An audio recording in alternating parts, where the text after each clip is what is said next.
NBA playoffs on NBC.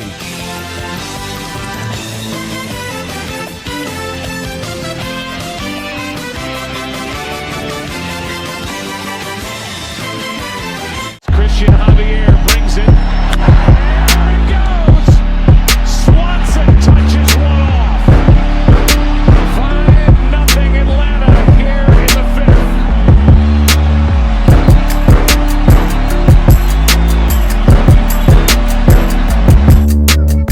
6 seconds. Murray hits it downfield. It is. Oh, it's caught. It is caught. DeAndre Hopkins. Chicago with the lead.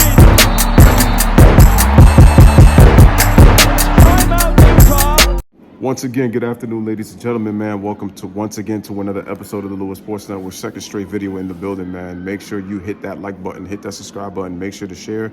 Make sure you're sharing this on your social media platforms. Truly appreciate that, and turn on those post notifications. Hope everybody's enjoying their Tuesday afternoon, man. On to the video. So, I'm very disappointed in Zion Williamson, and the reason being is because he had high expectations coming in as the number one pick in the NBA draft.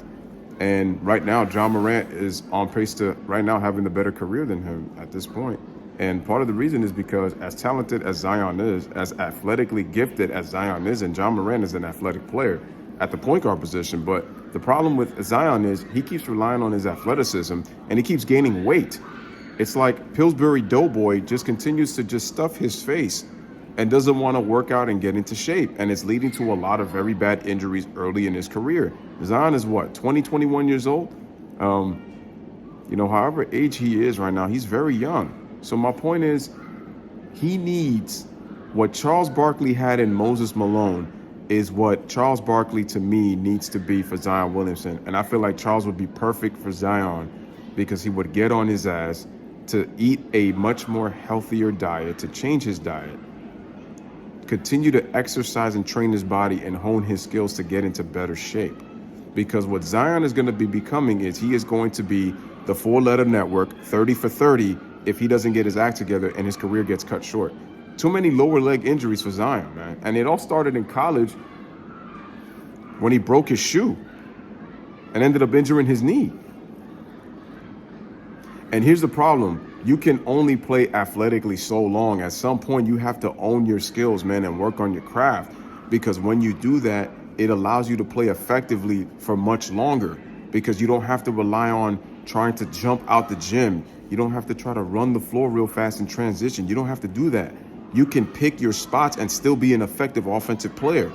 Whether you're a perimeter player, a point guard, or a big. As long as you work on your game, as long as you work on your craft, you will be fine. But the problem is Zion continues to rely on his athleticism.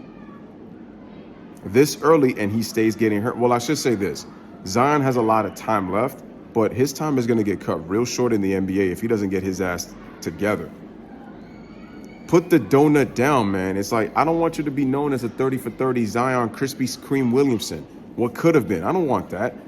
I don't want him to be known as Zion the Pizza Man. Like, it's like no matter what fast food meal you see, if it's high in calories, it's like in high in carbs, it's like you cannot turn it down. Like, dude, get your ass together and get your ass in shape. And the problem is that he does not have a veteran. And you see, the problem is there's really not a lot of bigs in the NBA. A lot of bigs are stretch forwards. And let's face it, this era is not really about teaching. It's really more so, again, it's about the branding. It's about players getting their bag. And like I said, I'm all for players getting their bag. But Zion, if you're expecting to get a big bag, you need to get your ass in shape. Ain't no way you're telling me right now that it's a shame that you've been really disappointing. And people who really thought you were going to be a beast, they're looking really bad right now because they picked you to probably be the best player in the draft, the most athletically gifted player in the draft, and you haven't shown it really so far. Yeah, you've put up some great numbers, but you cannot stay healthy. And if Zion doesn't get his act together, his career is going to be over a lot sooner.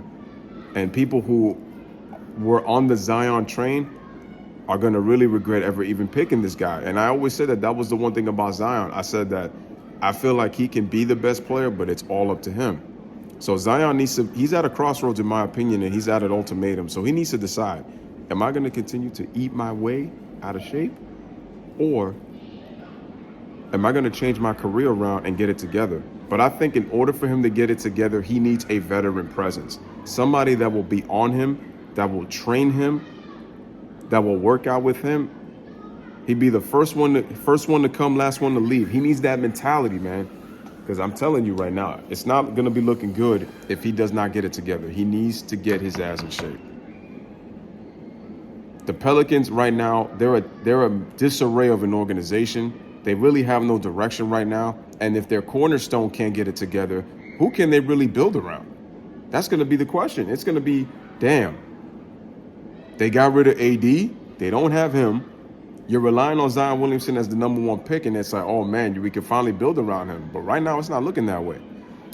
So there's a lot of things that this guy needs to get together, man, if we want to see a maturation process in Zion Williamson. He needs to get it together, or it's going to be a real sad time in the Pelicans right now. Not that they're already facing sad times for both Pelicans Nation and the Pelican franchise. So anyway, ladies and gentlemen, this is your boy Louis with another one. Let me know what you guys think about Zion Williamson. As again, bless up, live, laugh, love. Thank you guys for watching. You know, so many times, and I just wish they would just stop. You know what I mean? Just stop. I mean, he was, Michael Jordan. I'm Kobe Bryant. I mean, we're two different players, and I wish people would just let it go. It really annoys me because you can't compare.